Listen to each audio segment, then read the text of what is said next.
In 1944, a submariner's day started in the torpedo room, because that's where he slept, not in a bunk, between the warheads. The USS Tautog was moored at Pearl Harbor on December 7, 1941, when Japanese aircraft came screaming over the water. Her crew scrambled to the deck guns and started firing, and in the chaos of that morning, she became the first American submarine to shoot down an enemy aircraft. Within weeks, the Tautog and her sister Gato-class boats would be heading out on war patrols into waters that had suddenly become enemy territory.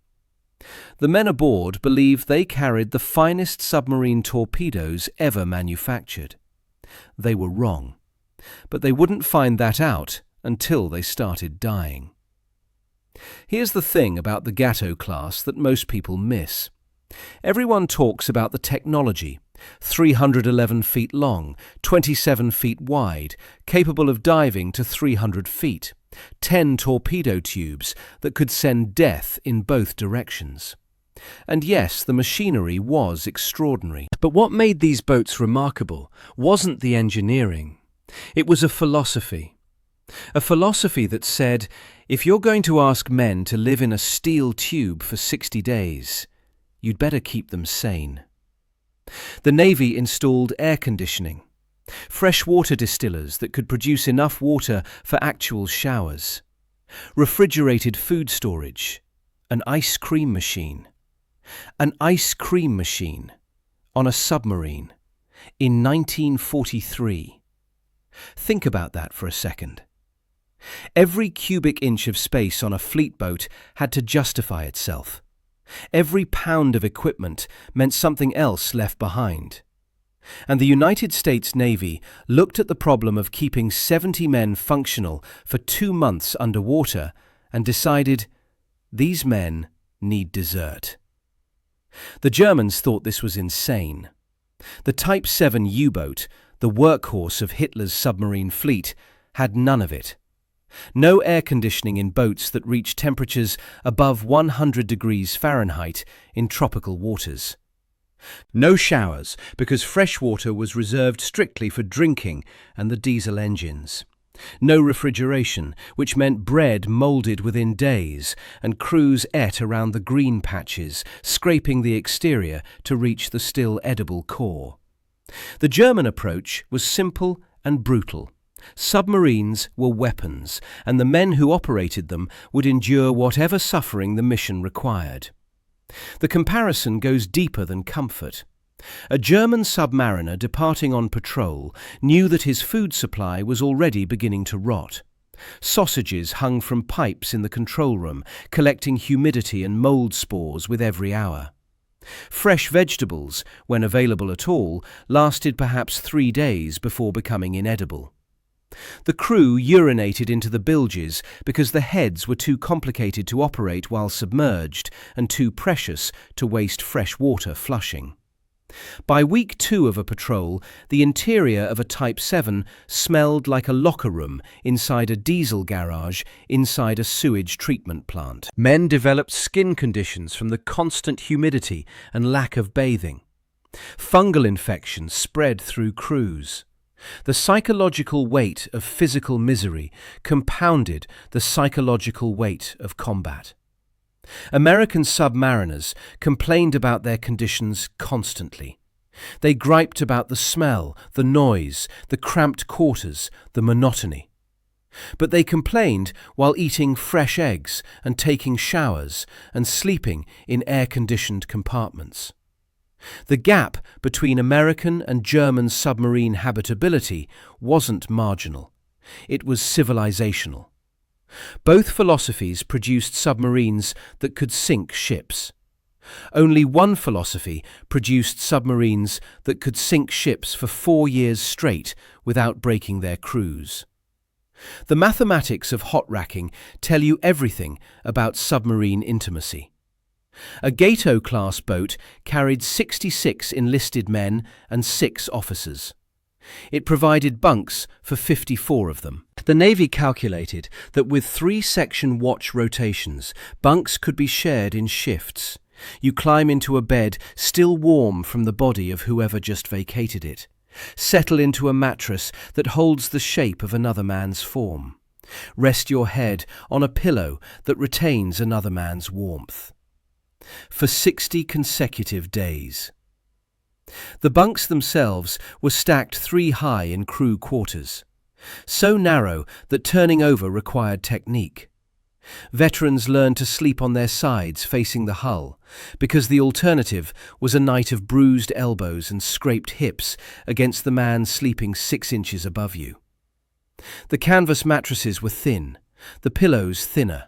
The curtains that separated you from the endless bustle of a boat that never truly slept did nothing to block sound or light.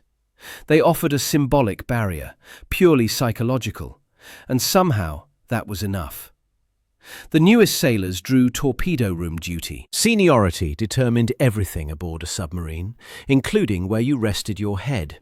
And the men at the bottom of the hierarchy found themselves between live warheads. Literally between them. The spaces around the stored torpedoes became berths, and young sailors learned to sleep next to high explosives as casually as civilians slept next to bedroom walls. Some came to prefer it, actually. The torpedoes acted as heat sinks, making the forward room marginally cooler than crew quarters. Small mercies in a world where small mercies meant everything. And the smell. God, the smell. It wasn't one odour, but a composition that evolved over the weeks at sea. Fresh from port, diesel fuel dominated. Sharp, petrochemical, penetrating every surface, every piece of clothing, clinging to the men for days after they returned to shore. A week in, cooking smells layered in. Bacon and coffee in the morning, whatever cookie had devised for dinner. By the second week, the human smell had established itself, despite the showers the Gato-class made possible. 70 men in a confined space, even men who bathed, produced an accumulation that no ventilation system could clear. Underneath everything, hydraulic fluid, battery acid, ozone from electrical systems, the particular staleness of air that had been breathed and rebreathed and filtered and breathed again. Veterans remember these smells decades later, can conjure them instantly, can smell diesel fumes and feel 22 years old again, feel terrified again, feel alive in a way civilian life never reproduced. The sounds were just as distinctive. Running on the surface, diesel engines roaring. The boat was a factory of noise, a low-frequency throb that travelled through the hull and into the bodies of everyone aboard, felt in the chest and teeth as much as heard in the ears. Men learned to read the engine sound. Changes in pitch meant mechanical trouble. Sudden quieting meant an order to dive. Racing rhythm meant pursuit or escape. Submerged on battery power, the diesels fell silent, replaced by the nearly inaudible hum of electric motors. The boat entered an eerie stillness that was both relief and menace. Relief from the pounding noise, menace from what that silence meant. Running submerged meant running hidden. Running hidden meant someone was looking. But here's what nobody told the men of 1942. It didn't matter how well you hid, how perfectly you positioned your boat, how flawless your approach. The torpedoes didn't work. The Mark 14 torpedo had been developed in peacetime secrecy, tested sparingly because each unit cost nearly $10,000. Certified as combat-ready based on extrapolations from limited data. It featured a magnetic influence exploder designed to detonate beneath an enemy ship's keel, the deadliest possible hit, and a contact exploder for direct impacts. Both systems were defective. The magnetic exploder was calibrated for the Earth's magnetic field at Newport, Rhode Island, where it had been designed. It malfunctioned erratically in the different magnetic conditions of the Pacific. The contact exploder was engineered with a firing pin so fragile that it crushed on impact rather than triggering the warhead. particularly on perpendicular hits, which represented perfect shooting. The depth-keeping mechanism ran consistently deeper than set, causing torpedoes to pass harmlessly beneath their targets. Submarine commanders, trained professionals who had spent years learning their craft, reported perfect attacks on stationary targets that resulted in nothing. They described torpedoes that ran wide of their marks, torpedoes that dove deep and passed beneath enemy hulls, torpedoes that struck their targets with audible impact and simply failed to explode. The commanders blamed themselves, blamed their crews, rechecked their calculations, their approach angles, their firing solutions, fired again and watched the same failures repeat. Commander Tyrell Jacobs of the USS Sargo fired 8 torpedoes at a large transport and watched every single one fail. 8 perfect shots, 8 duds. Commander Willis Thomas of the USS Pompano described setting up flawless attacks on valuable targets only to watch them sail away unharmed. Imagine that. Imagine risking your life and your crew's lives to achieve a firing position. Imagine the terror of the approach, the skill required to position the boat, and then watching your weapons accomplish nothing. Patrol after patrol, month after month, through the darkest stretches of 1942. The Bureau of Ordnance refused to acknowledge the defects. When commanders reported failures, the Bureau blamed the commanders. When statistical evidence mounted, the Bureau questioned the statistics. The institutional defensiveness was so profound that it took nearly 2 years, and officers willing to risk their careers, before the problems were officially recognized. The breaking point came on July 24, 1943. The USS Tinosa, under Lieutenant Commander Daspit, encountered the Japanese tanker Tonan Maru No. 3 in waters east of the Philippines. The tanker was massive, over 19,000 tons, and Daspit had already put 2 torpedoes into her during the initial attack. She was damaged, dead in the water, stationary, an ideal target. The kind of target submarine commanders dream about. Daspit maneuvered into position and began firing at the immobile ship. Point-blank range, perfect conditions. No evasive maneuvers from the target, no depth charges from escorts, just a wounded ship waiting to die. He fired 15 torpedoes total during the engagement. The first 2 ran true. Then he fired 13 more at the stationary target, a sitting duck that couldn't move, couldn't dodge, couldn't do anything but absorb punishment. 9 of those 13 hit the tanker's hull with audible clangs. 9 direct impacts, 9 duds. The tanker sat there, damaged but afloat, mocking everything Daspit and his crew had trained to do. Daspit had 1 torpedo remaining. Standard doctrine said, fire it. Expend all weapons in pursuit of a confirmed kill. Instead, he made a different choice, one that would change the course of the submarine war. He brought that torpedo home. He returned to Pearl Harbor with physical evidence of the weapon's defect, evidence that the Bureau of Ordnance could not dismiss as operator error, or combat conditions, or poor shooting. The torpedo was examined. The contact exploder was found to have exactly the critical flaw that commanders had been reporting for 18 months.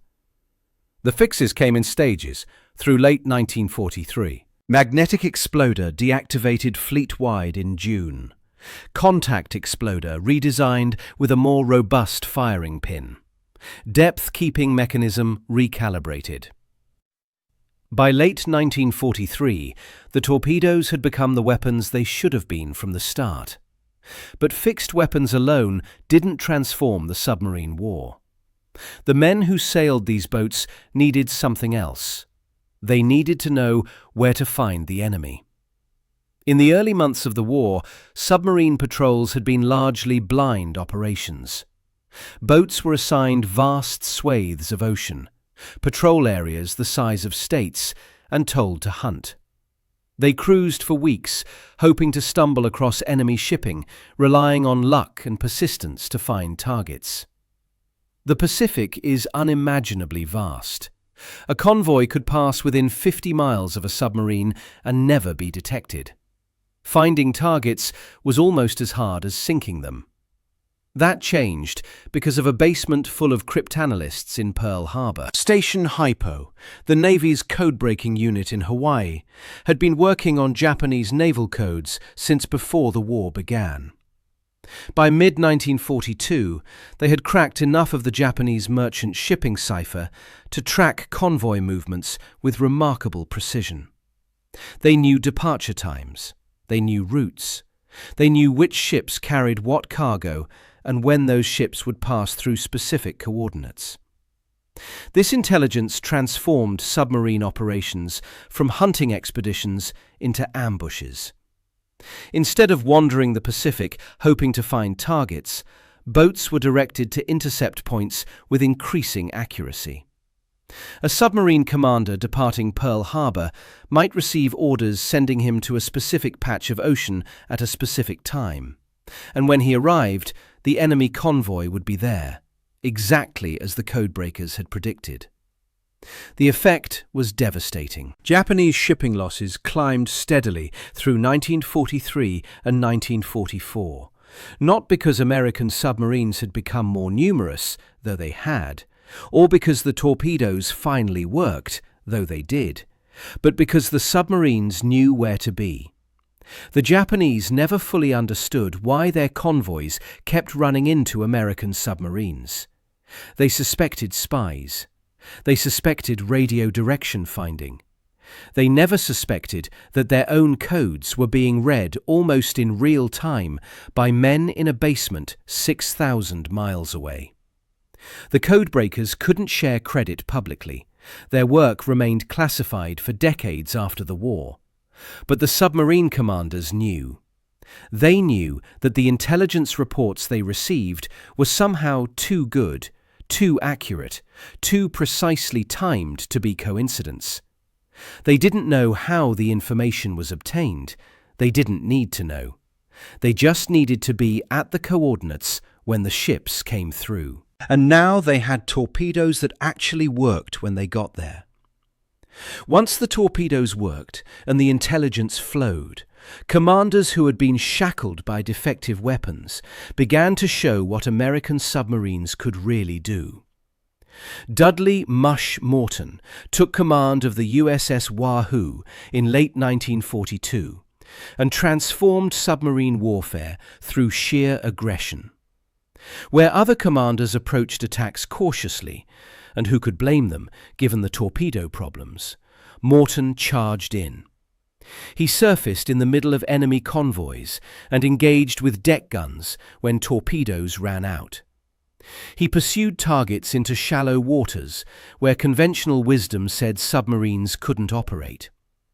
His executive officer, Dick O'Kane, later remembered Morton's tactical philosophy in simple terms. The closer you got, the harder you were to miss, and the harder you were to miss, the more ships you sank. The Wahoo's third patrol, in January 1943, became legendary. Morton took the boat into the Yellow Sea and into Wewak Harbor, places submarines were never supposed to go, and sank ship after ship. He returned to Pearl Harbor having destroyed more tonnage in a single patrol than most boats achieved in their entire careers. The crew painted kill flags on the conning tower. Other submarines began adopting Morton's tactics. The old caution of the early war years started to fade. Morton and the Wahoo went out on their 7th patrol in September 1943. They never came back. Japanese records suggest the boat was caught in La Perouse Strait and destroyed by air attack. No survivors. No wreckage recovered. Mush Morton and his entire crew still on patrol. The tragedy of the USS Tang was different, more terrible in some ways because the men knew exactly what killed them.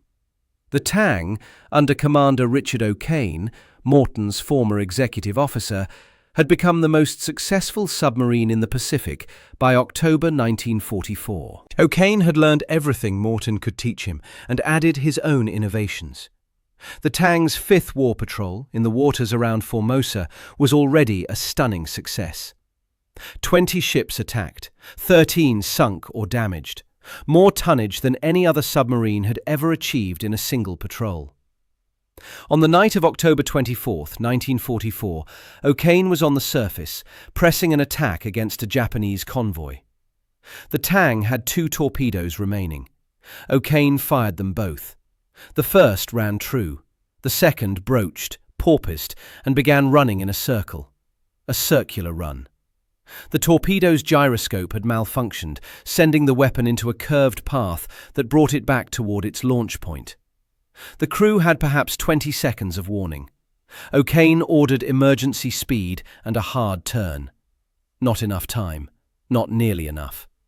The torpedo struck the Tang's stern. The explosion broke the boat's back. She sank in 180 feet of water. Of the 87 men aboard, 9 survived, including O'Kane, who was blown off the bridge by the explosion and somehow lived through the night in the water before being captured by Japanese forces.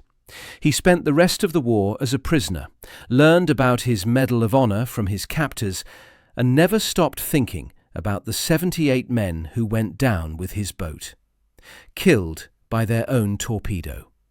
The weapon they had trusted. The weapon that was finally, after years of struggle, supposed to work. The Tang's crew is still on patrol. But submarines didn't just sink ships.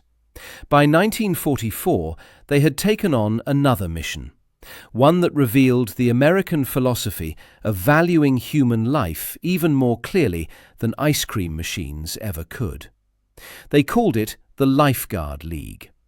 As B-29 bombers began their long-range attacks on the Japanese home islands, flying missions that stretched their fuel capacity to the limit, the Navy realized that many air crews would go down in the ocean. Damaged planes couldn't make it back to base. Mechanical failures forced bailouts.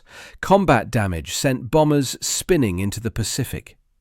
Without rescue, these air crews would die, either from the crash itself or from exposure in the open water.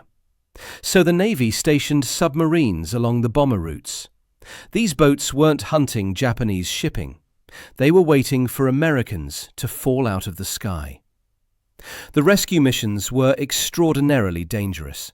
Submarines had to surface in waters that might contain enemy aircraft or patrol boats. They had to locate tiny life rafts in vast expanses of ocean, often under fire, often in rough seas. The air crews they were trying to save sometimes landed miles from the boat's position, requiring surface runs through enemy-controlled waters. Every rescue attempt put the submarine and its 70-man crew at risk. They did it anyway.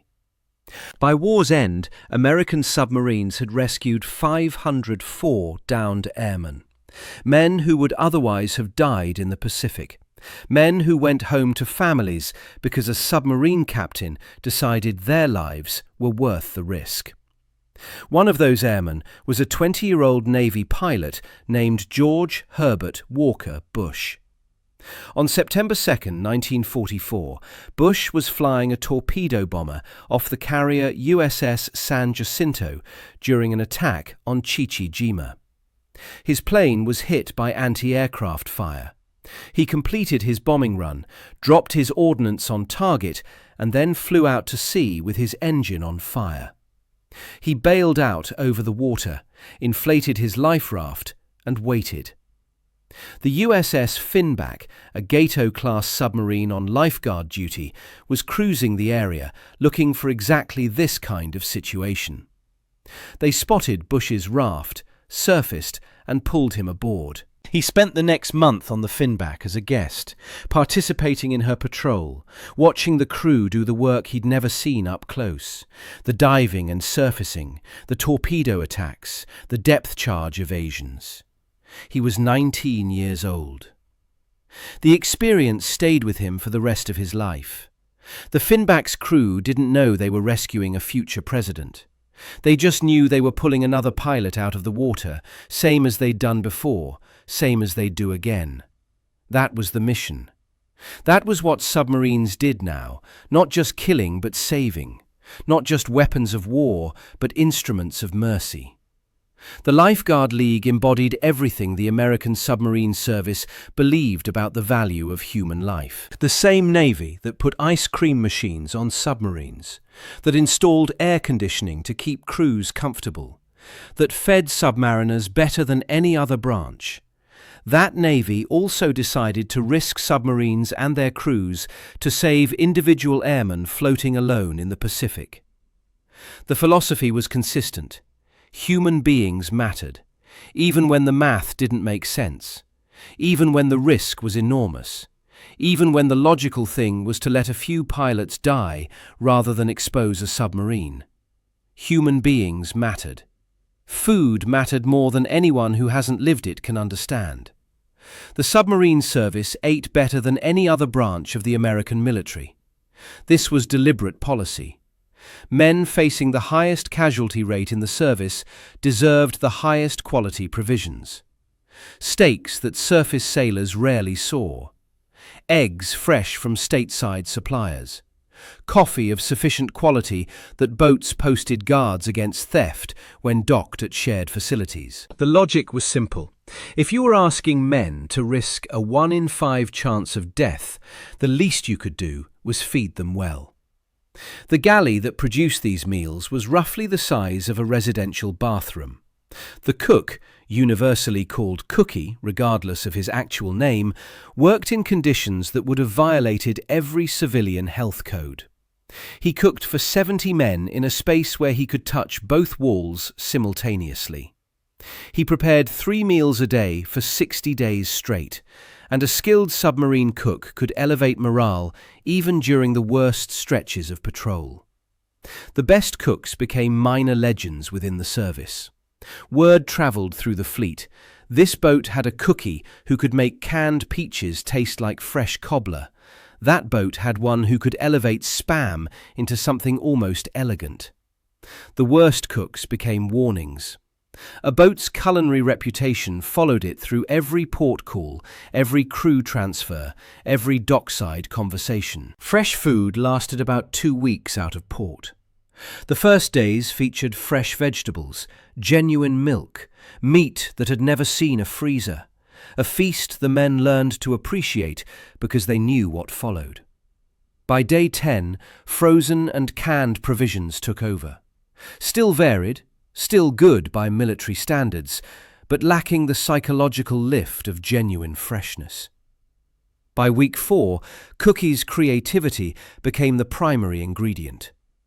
The Navy's canned goods inventory included extraordinary variety: vegetables, fruits, meats, sauces, and a skilled cook could combine them into meals that transcended their institutional origins. Canned peaches became crumbles. Spam was elevated through clever technique. Vegetables from the freezer stretched with gravies into dishes that bore no resemblance to their component cans. The same men who would have refused such food at home learned to appreciate it 3,000 miles from land, where the alternative was hunger and the context was survival. And then there was ice cream. The ice cream machine aboard a Gato-class submarine wasn't a luxury. It was a statement. It said, "We believe you deserve something sweet in the middle of the Pacific, 300 feet underwater, 2,000 miles from anyone who loves you." It said, "You are not a component of this weapon system. You are a human being, and human beings need joy." The Germans never understood this. The British found it bizarre. But American submariners lined up after meals, after watches, after depth charge attacks that had left them shaking and sweating and certain they were about to die, and they ate ice cream. Vanilla, usually, sometimes chocolate, whatever the stores provided and Cookie could produce. Think about that image. A 20-year-old sailor, ears still ringing from explosions, hands still trembling from adrenaline, eating ice cream in a torpedo room while the boat creaks around him. That image contains everything you need to know about the American approach to submarine warfare. The machinery was extraordinary. The men were kept human.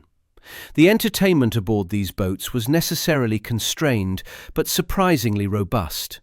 Movies were shown when possible, projected onto bedsheets rigged as screens in torpedo rooms or mess areas. The film selection was limited to whatever reels had been aboard at departure, and crews watched the same movies dozens of times over the course of a patrol.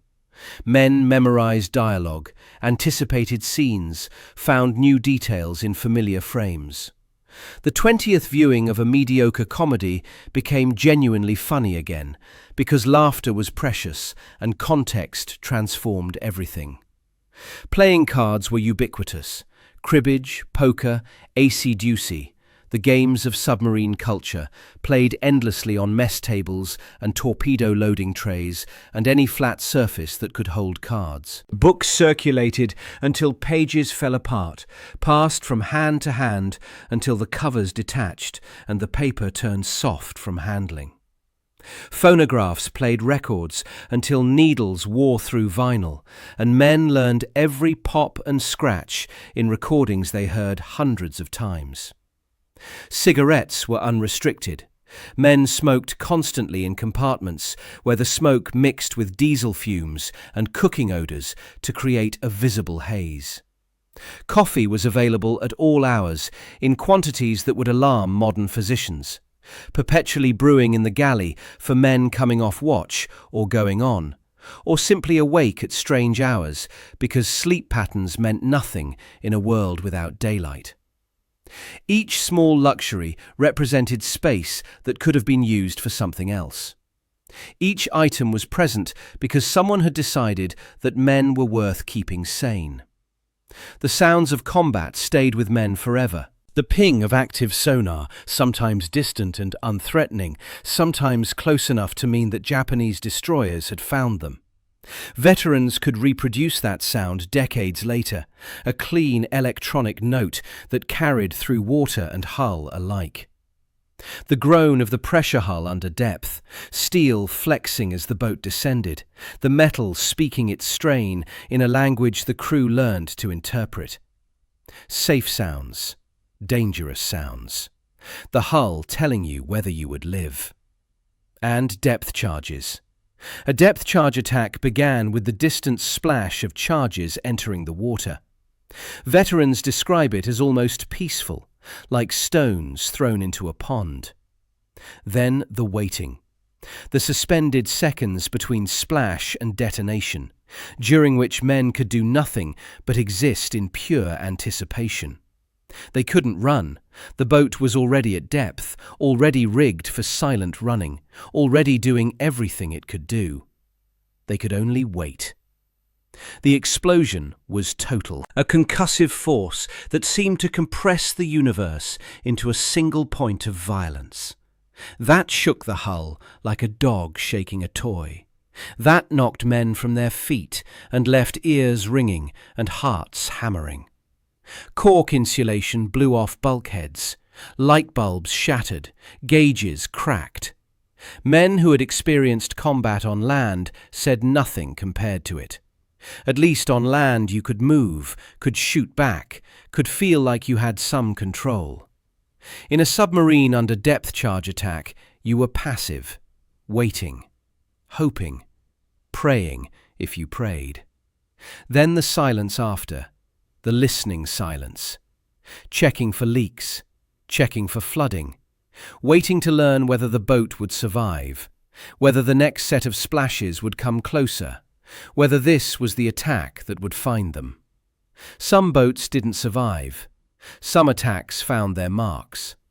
52 American submarines were lost during the war. Roughly 3,500 men went down with them, the highest casualty rate of any branch of the United States military. 1 in 5 submariners who deployed did not return. Think about those odds. Think about boarding a boat knowing that statistically, mathematically, the man on your left or your right would not come home. The families often never knew what happened. A boat simply stopped communicating. Days of silence became weeks. Weeks became official notification. But there was no body to bury, no grave to visit, no definitive final moment. Just absence. Just a patrol that never ended. Some of these men are still on patrol. That phrase means something specific in the submarine community. It's how they refer to the lost boats, the ones that went out and never came back. The men whose final resting places remain somewhere on the ocean floor. Still on patrol. Not dead, not missing, not lost. Still out there. The memorial tradition honors this. The boats aren't listed as sunk. They're on eternal patrol. Their crews aren't listed as killed in action. They're still on patrol.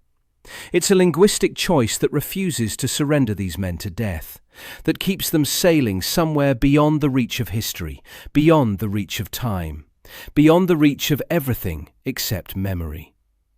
If you want to understand what it actually felt like, the fear and the tedium and the brotherhood and the terror, there's a book. Thunder Below by Eugene Fluckey.